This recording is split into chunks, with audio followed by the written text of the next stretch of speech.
দর্শক, ভোট ছাড়া এমপি, তার উপরে মন্ত্রী, সবার উপরে প্রধানমন্ত্রী।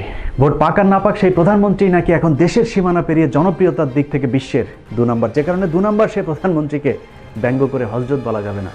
ভোট চুরি করলে কাউকে চালচোর বলা যাবে না, কারণ ভোট চোর আর চাল চুরি দুটা আলাদা জিনিস। আর হ্যাঁ, ওবায়দুল কাদেরের ছবি ফেসবুকে দেখলেই কা কা বলে কমেন্ট করা যাবে না। ছাত্রলীগের ধান কাটার দৃশ্য দেখে হাহা রিয়েক্ট দেওয়া যাবে না। মাথায় আগলা চুল লাগিয়েছে বলে কাউকে আলগা মোমেন্ট বলা যাবে না, কিংবা পাগলা হাসানকে হাসাও মাহমুদ বলে গালি দেওয়া যাবে না। বলা যাবে না পিপিপি বা পাড়ার পো পাড়া আমাদের সবার প্রিয় স্বাস্থ্যমন্ত্রীকে কচুরিপানা খায় বলেই আমাদের পরিকল্পনা মন্ত্রীকে সুপরিকল্পিতভাবে গরু বানানো যাবে না। সবকিছু নিয়ে যেমন শয়তানি চলে না, ঠিক আমাদের মহান স্বাধীনতার মুরগি যোদ্ধা শাহরিয়ারকে মুরগি কবির বলা যাবে না। নাতনিকে বিয়ে করেছে বলেই সাবেক রেলমন্ত্রীর ইঞ্জিন নষ্ট হয়ে গেছে বলা যাবে না, কারণ আওয়ামী লীগের ইঞ্জিন কখনোই অচল হয় না, যার প্রমাণ তিনার 2টা বাচ্চা হয়েছে। 17 স্বামীকে বিধবা বানিয়ে 18 নম্বর খদ্দেরের খোঁজে থাকা মমতাজকে ফাটতে গেছে বলা যাবে না, কারণ এতদিন যেহেতু ফাটেনি, এ জিনিস আর ফাটবেও না। দর্শক, এখন প্রশ্ন আসতে পারে, তাহলে বলা যাবে কি? খাবারের অভাবে অনাহারে আপনি মারা গেল, আপনাকে বলতে হবে আমাদের অর্থনীতি সিঙ্গাপুরের একটু উপরে, আর আমাদের প্রধানমন্ত্রীর জনপ্রিয়তা জাস্টিন ট্রুডোর একটু নিচে। দর্শক, নিচে না, এবার উপরে উঠতে চাই, সবার চেয়ে উপরে। শিক্ষা, স্বাস্থ্য, অর্থনীতি সব দিক থেকে আমরা হব সেরা, আর আমাদের প্রধানমন্ত্রী হবে সবার উপরে, সব দিক থেকে অধরা। কিভাবে? চলুন দেখা যাক। পুরো অনুষ্ঠান জুড়ে আপনাদের সাথে আছি আমি, ইলিয়াস হোসাইন।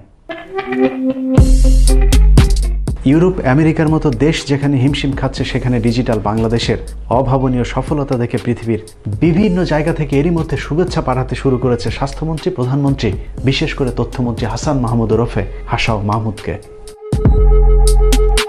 গণমাধ্যমকে ব্যবহার করে আওয়ামী গুজবীরা গুজব ছড়াতে থাকলেও বিশ্ব স্বাস্থ্য সংস্থা সহ আন্তর্জাতিক সংস্থাগুলো বরাবরই দিয়ে যাচ্ছে উল্টো প্রতিবেদন।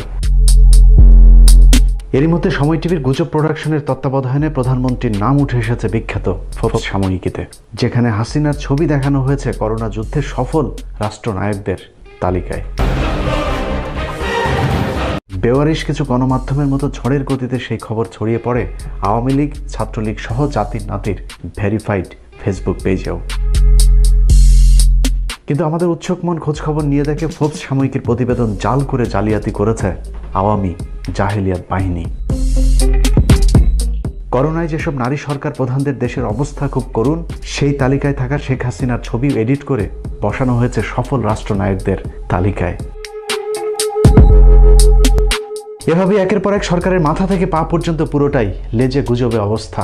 গুজবের শুরুটা হয় একেবারে শুরু থেকেই। রোহান, তুমি নামাজ কালাম পড়ো, আল্লাহ ছাড়া আসলে কেউ বাঁচাতে পারবে না। আপনাদের নিশ্চয়ই মনে আছে, চট্টগ্রামের একজন চিকিৎসকের ভাইরাল হওয়া একটি ফোন রেকর্ডের সূত্র ধরে আটক হন অভিযুক্ত সেই চিকিৎসক। তার অপরাধ ছিল তিনি সবাইকে সাবধানে থাকতে বলেছিলেন।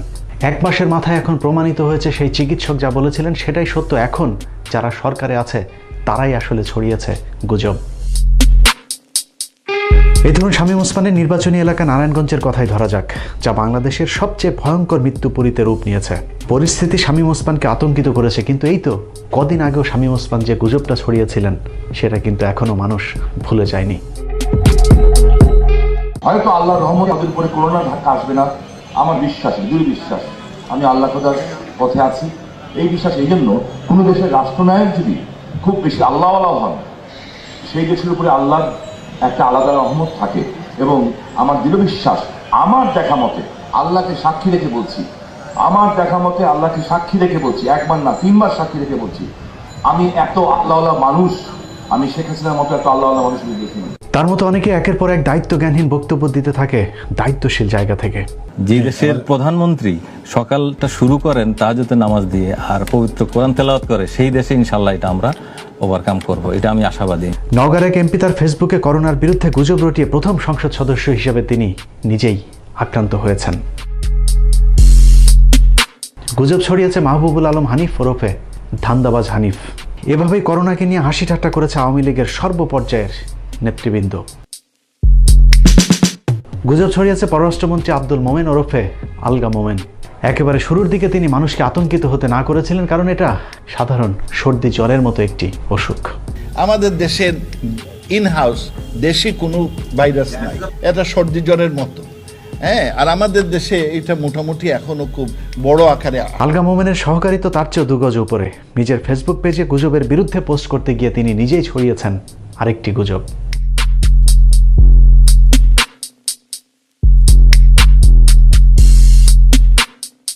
গুজব ছড়াতে বাদ যাননি দলের দ্বিতীয় গুরুত্বপূর্ণ ব্যক্তি ওবায়দুল কাদেরও। শত্রু শক্তি নয় যাকে পরাজিত করা যাবে, আমরা করোনার চেয়ে শক্তিশালী। এবার চলুন দুর্বল করোনার বিরুদ্ধে শক্তিশালী আওয়ামী লীগের শক্ত প্রস্তুতির ঠেলাটা একটু দেখে আসা যাক। বিমানবন্দরে যে থার্মাল স্ক্যানার এবং চিকিৎসকরা রয়েছেন তারা সুপ্ত অবস্থায় থাকা করোনা ভাইরাসকে শনাক্ত করতে সক্ষম নন বলে জানিয়েছেন দেশের বিশিষ্ট চিকিৎসক এবং পরমাণু বিজ্ঞানীরা। সারা বিশ্বের বিমানবন্দরগুলোতে যখন ব্যাপকভাবে যাত্রীদের পরীক্ষার কাজ চলছিল তখনও আমাদের বিমানবন্দরগুলো ছিল উন্মুক্ত। বিদেশ থেকে ফেরা যাত্রীদের ব্যক্তিগত ক্ষোভের ভিত্তিতে প্রথমে 7টি স্ক্যানিং মেশিন বসানো হয়, যার মধ্যে 6টি মেশিন ছিল অকেজ। সরকারের চরম অব্যবস্থাপনার বিষয়টা প্রথমেই পরিষ্কার হয়ে যায় ইতালি থেকে ফেরা 144 যাত্রীকে সামলাতে না পারার বিষয়টি দেখে। আমি একজন র্যাপিডেন্ট যোদ্ধা, আমার টাকায় বাংলাদেশ চলে। উদয় ইনভেস্ট বাংলাদেশের টাকা লুটপাট করে খায় শুয়োরের বাচ্চারা। তারপরেও সরকারের টনক নড়েনি, বরং একের পর এক লুকোচুরি করে পুরো বিষয়টাকে ধামাচাপা দেবার চেষ্টা চলেছে। এখানে 10টা 15 ছোট বাচ্চা একদম শিশু, খাবারের কোনো ব্যবস্থা করে নাই। যে জায়গায় বসবো মশা মাছি একদম নোংরা অবস্থা। কেন? আমরা এই দেশের নাগরিক না? 15 মিনিটসের কাছে উত্তরা কুয়েত মৈত্রী হাসপাতালের একজন স্বাস্থ্যকর্মীর পাঠানো ইমেলের তথ্যানুযায়ী তাদের হাসপাতালের প্রথম করোনা রোগী ভর্তি করা হয়েছিল ফেব্রুয়ারি মাসের 8 তারিখে। এরপর থেকে সেখানে ব্যাপক গোপনীয়তা রক্ষা করা হয়। অজ্ঞাত কারণে হাসপাতালের বেশ কিছু কর্মীকে বাধ্যতামূলক ছুটিতে পাঠানো হয়। সেই ঘটনাকে কেন্দ্র করে একজন চিকিৎসক ছুটিতে যেতে না চাইলে তাকে বাধ্যতামূলক ছুটি এবং পরে বহিষ্কার করা হয়। সাসপেন্ড করা হয়েছে আমাকে চাকরি থেকে। আমি অত্যন্ত দুঃখের সঙ্গে জানাচ্ছি যে কেন সাসপেন্ড হয়েছে আমি তার আগে কিছুই জানি না। অনেকের মতে মার্চে মুজিববর্ষ ধুমধামভাবে পালন করতেই সরকার করোনা নিয়ে চোর পুলিশ খেলেছে। সিনিয়র সাংবাদিক Mushfiq Fazal Ansari right two democracy অনুষ্ঠানে বাংলাদেশে নিযুক্ত সাবেক মার্কিন রাষ্ট্রদূত এম মাইলামও সরকারের গুজবের বিষয়টি স্বীকার করেছেন। যদিও মার্চের শুরুতেই বৈশ্বিক নাটকীয় পরিবর্তনে জনগণের টাকায় ধুমধাম করে মুজিববর্ষ পালনের খোয়াব বাদ দিয়ে সরকার বাধ্য হয় দেশের করোনা রোগীর উপস্থিতি স্বীকার করতে। এই নতুন রোগীটি চিহ্নিত হয়েছে, তিনি একজন মহিলা এবং তার বয়স 20-এর ঘরে। করোনা শনাক্ত রোগীর কথা স্বীকার করলেও সরকার তাদের গুজব বন্ধ করেনি, বরং একের পর এক গুজব ছড়িয়ে মানুষকে বিভ্রান্ত করতে থাকে। খোঁজামিল দিতে গিয়ে রোগতত্ত্ব বিভাগ এবং স্বাস্থ্য মন্ত্রণালয়ের লোক দেখানো মন গড়া সংবাদ সম্মেলনে প্রতিদিনই ধরা পড়তে থাকে অবিশ্বাস্য ভুল ত্রুটি। প্রতিদিনের পত্রিকাগুলোর শিরোনামে মৃত্যুর সংখ্যা হিসেব করলে শখানেক ছাড়িয়ে গেলেও এখন পর্যন্ত সর্বোচ্চ 21 জন দেখানো হয়েছে মৃতের সংখ্যা। ঘাপলা রয়েছে সরকারের পক্ষ থেকে প্রতিদিন শত শত মানুষ সুস্থ হয়ে বাড়ি ফেরার হিসেবের মধ্যেও, কারণ করোনায় নিহত পরিবারগুলোর অভিযোগ অনুযায়ী করোনা রোগীদের বাস্তবে কোনো চিকিৎসা হাসপাতালগুলোতে দেওয়া হচ্ছে না। করোনা ভাইরাসে আক্রান্ত রোগীরা হাসপাতালে চিকিৎসা পাওয়ার যে বর্ণনা দিয়েছেন তা বিভীষিকাময়। আমি সেহরি পর্যন্ত খাইতে পারি নাই, লাশ নিয়ে কি এত বিকৃত মস্তিষ্ক এখনো হয় নাই যে পাশের বেডে লাশ রেখে আমি ভাত খাবো। চিকিৎসা লেখা আছে, আজকেও ডক্টরকে বলছি এবং সবাইকে এইভাবেই মেরে ফেলতেছে, সবাইকে এইভাবে মেরে ফেলতেছে। এ কারণে হাসপাতাল থেকে একের পর এক করোনা রোগী পালিয়ে যাওয়ার ঘটনা ঘটেছে। নিজের চোখে দেখা করোনা রোগীর এমন করুণ পরিণতি দেখে হাসপাতালে দায়িত্বরত এক পুলিশ সদস্য করোনায় আক্রান্ত হওয়ার পর আত্মহত্যা করে মারা গেছেন। দর্শক, এটাই একমাত্র রোল মডেলের দেশ যেখানে আপনি মৃত্যুর পর কবরে বসে জানতে পারবেন আপনার কেন কোন রোগে আক্রান্ত হয়ে মৃত্যু ঘটেছিল। তারপরে বন্ধ হচ্ছে না সরকারের চাপাবাজি আর গুজব, তার সাথে আছে তাদের পালিত গুজব বাহিনী। মুজিব কত সেই কত যে কত লাগাইলে পরে মানুষ আর মৃত্যুর ভয় পাওয়ার কথা না। ব্যারিস্টার সুমন, যার কাজ সস্তা পাবলিক সিম্পেথি পুঁজি করে সুকৌশলে সরকারের দালালি করা। এই দালাল কদিন আগে হাসিনার পক্ষে একটি ডাহা মিথ্যে গুজব ছড়িয়ে দিয়েছে। মাননীয় প্রধানমন্ত্রী, আজকে আপনি যে কাজটি করেছেন, আজকে যে আমাদের যে মনের আশাটি ছিল যে করোনাতে যারা যেসব ডাক্তার নার্সরা কাজ করতেছে তাদেরকে আলাদাভাবে হোটেলের ব্যবস্থা করা, আজকের এই চিঠিটা দেখে নেত্রী আমার মনে হয়েছে যে আমি এমন এক নেত্রীর আদর্শের রাজনীতি করি যে তাকে মানার মতো যোগ্যতা রাখেন উনি। আপনি 6টা বিশেষায়িত করোনা হাসপাতালে যারা করোনার রোগী দেখেন তাদের ডাক্তারদের জন্য, নার্সদের জন্য 20টা হোটেলে আপনি রুমের বরাদ্দ করেছেন। এবার দেখা যাক চিকিৎসকদের জন্য বাংলাদেশের কোন কোন 5 তারা হোটেল বরাদ্দ দেওয়া হয়েছে। সরকারি তালিকায় যেসব হোটেলের নাম রয়েছে তার মধ্যে একটির মালিক জানেনই না তার হোটেল সরকার বরাদ্দ দিয়েছে। হোটেলগুলোকে স্বাস্থ্যকর্মীদের থাকার জন্য বলা হচ্ছে সেগুলোর বেশিরভাগেরই আসলে জানা নেই। জনাব মোহাম্মদ জাহাঙ্গীর হোসেন মিয়া তিনিও আসলে হোটেল জাকারিয়া ইন্টারন্যাশনালের ব্যবস্থাপনা পরিচালক। আপনার কাছে কি এই নির্দেশনা এসেছে জনাব জাহাঙ্গীর হোসেন? আমরা হাতে কোনো ধরনের কোনো চিঠি বা সরকারি প্রজ্ঞাপন পাইনি। 5 স্টার হোটেলের পর সরকারের পরবর্তী গুজব নৌযানে চিকিৎসক এবং স্বাস্থ্যকর্মীদের জন্য আলাদা কোয়ারেন্টাইনের ব্যবস্থা করা। বাস্তবে দেখা গেছে স্বাস্থ্যকর্মীদের কোয়ারেন্টাইনের জায়গা হয়েছে নির্জন কুড়ে ঘরে। এদিকে হেলিকপ্টারের অভাবে ঢাকায় আনতে না পারায় মৃত্যু হয়েছে গরিবের ডাক্তার খ্যাত মহিউদ্দিনের। সামনের কাতারে থাকা এসব করোনা যোদ্ধাদের সুরক্ষায় দেওয়া হচ্ছে 2 নম্বর পিপি এবং মাস্ক, যার ফলে ঝুঁকি নিয়ে কাজ করতে হচ্ছে তাদের। আর এসব নিয়ে মুখ খুললেই চিকিৎসকদের পেতে হচ্ছে শাস্তি। উচিত কথা বললেই মানুষকে গুজবের অভিযোগ তুলে শাস্তি দেওয়া আওয়ামী লীগ নিজেই যে এতদিন ধরে দেশকে সিঙ্গাপুর, সুইজারল্যান্ড বলে গুজব ছড়িয়েছে তা এখন মানুষের সামনে পরিষ্কার হয়ে উঠেছে। হাসিনার দাবি অনুযায়ী বাংলাদেশের অর্থনীতি নাকি কানাডার সমান, কিন্তু দুদিনের করোনাতেই সরকার তলে তলে ভিক্ষে করা শুরু করেছে। এরকম চরম মুহূর্তে এসে হাসান মাহমুদ, ওবায়দুল কাদেররা একের পর এক বিএনপির বিরুদ্ধেও গুজব ছড়িয়ে যাচ্ছে। বিএনপি মানুষকে ত্রাণ দিচ্ছে না বললেও বাস্তবে দেখা গেছে সরকার বিভিন্ন জায়গায় বিএনপি জামাতকে ত্রাণ দিতে বাধা দিচ্ছে। অন্যদিকে আওয়ামী লীগের কম্বল চোর আর ব্যাংক ডাকাতেরা ত্রাণের চাউলও চুরি করছেন। ছবি তুলাইছে, তুললে কেউ দেয়নি, মানে খালি ছবি তুলাইছে, দেয় নাই?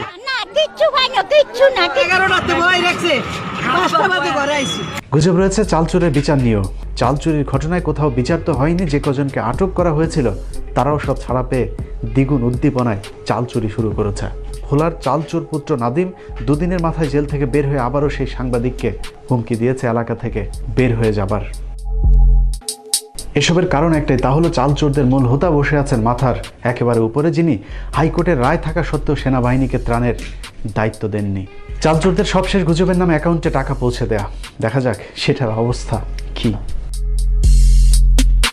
যে দেশে আওয়ামী লীগ না করলে ত্রাণের চাল পাওয়া যায় না, সে দেশে নগদ টাকা ঘুরে ফিরে সেই চাল চোরদের ঘরেই উঠতে শুরু করেছে।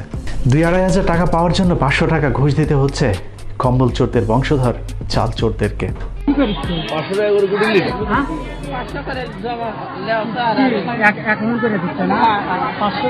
500 করে জমালে আপনার বিকাশে কাট করে দিচ্ছে, সেখানে জন্য টাকা পাঠাবি সেটার সবার কাছ থেকে 500 করে নিচ্ছে। গুজব ছড়ানো হচ্ছে কৃষকদের ধান কাটা নিয়েও। বড় মৌসুমে ধান কাটা থেকে কৃষকদের গোলায় সেই ধান ওঠা পর্যন্ত বিরাট কর্মযজ্ঞ আওয়ামী লীগ শেষ করে দিচ্ছে ধান কাটায় কিছু ফটো সেশনের মধ্য দিয়েই। যা দিয়ে কৃষকদের উপকার তো হচ্ছেই না, বরং অপকার হচ্ছে বহুলাংশে। তারা সবার কাছে কাশি করে নিয়ে ধান মান কাটি কুটি আর লিবন্দি করছে, থাবা কাছে চলি। আমার 2-3 ঘন্টা লিভার গুলো বসে রয়েছে, আর আমি ধান পান সব মাত্র ছাই না, ধান খুঁড়তে আমার 8টা বইতে দিন চলে যাবি। তাই আমি প্রতিটা দেবো কোনটা না, এরা সবার তেজ মেরে গেছে না কারো। চেতনার অতিমাত্রায় ফটো সেশন করতে গিয়ে কেউ কেউ কেটে ফেলেছেন কাঁচা ধান। সেই ঘটনায় এমপির শাস্তি হয়নি, বরং উল্টো একজন গ্রেফতার হয়েছেন কাঁচা ধান কাটার সেই ভিডিও তার ফেসবুকে পোস্ট করে।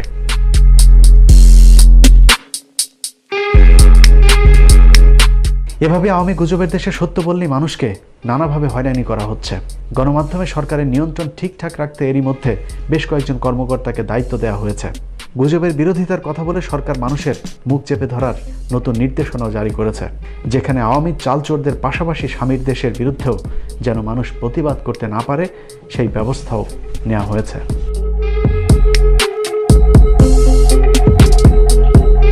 গুজব ছড়ানো হচ্ছে প্রবাসীদেরকে নিয়েও। বিশেষ করে মধ্যপ্রাচ্যের প্রায় 1,10,00,000 প্রবাসীদেরকে সব ধরনের সুযোগ সুবিধা দেওয়ার কথা বললেও বাস্তবে মিলছে না কোনো সহযোগিতা। এভাবে যদি চলতে থাকে তাহলে আগামী কয়েক মাসের মধ্যে অনেক মানুষ মারা যাবে এবং কি তাদেরকে ট্রলারে করেও বাংলাদেশে পাঠাতে হবে। এই মুহূর্তে যদি মালয়েশিয়ান হাইকমিশন আমাদের পাশে না দাঁড়ায় তাহলে এখানে ভয়াবহ অবস্থা পরিস্থিতি সৃষ্টি হবে। সব মিলিয়ে দেশ থেকে বিদেশ সবখানি গুজব নামের আস্ত একটি গজবের নাম বাংলাদেশ আওয়ামী লীগ, সংক্ষেপে যাকে বলা হয় বাল। জননেত্রী শেখ হাসিনা ইসলামের ইতিহাসে এক অনন্য উচ্চতায় আসীন হয়েছেন। আমি হৃদয়ের গভীরতম প্রদেশ থেকে তাই শেখ হাসিনা নাম উচ্চারণের পূর্বে তার প্রতি সম্মান সূচক একটি শব্দ উচ্চারণ করতে চাই, সেটি হচ্ছে হযরত শেখ হাসিনা। মে মাসের 5 তারিখে রাত্রে অর্থাৎ 6 তারিখে সেই দিন কোনো গোলাগুলি বা সেরকম কোনো ঘটনাই ঘটেনি।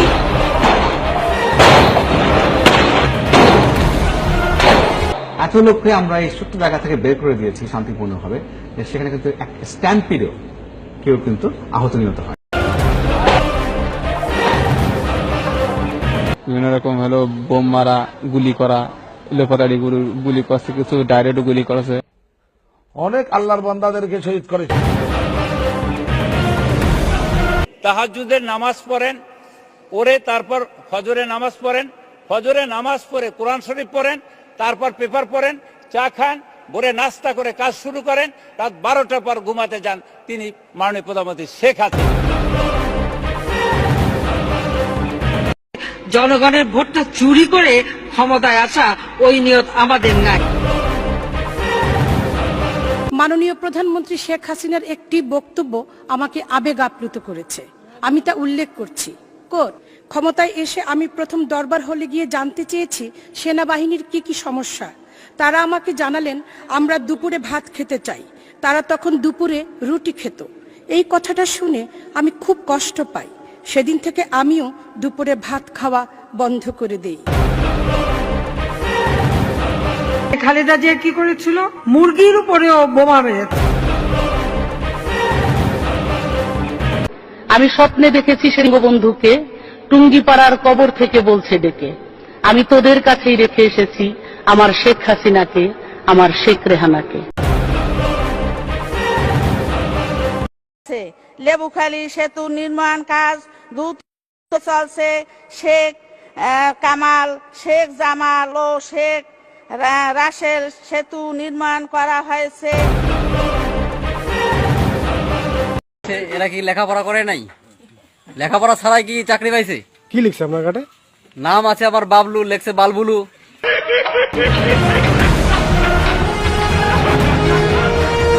দর্শক, সত্যকে মিথ্যা আর মিথ্যাকে সত্যি।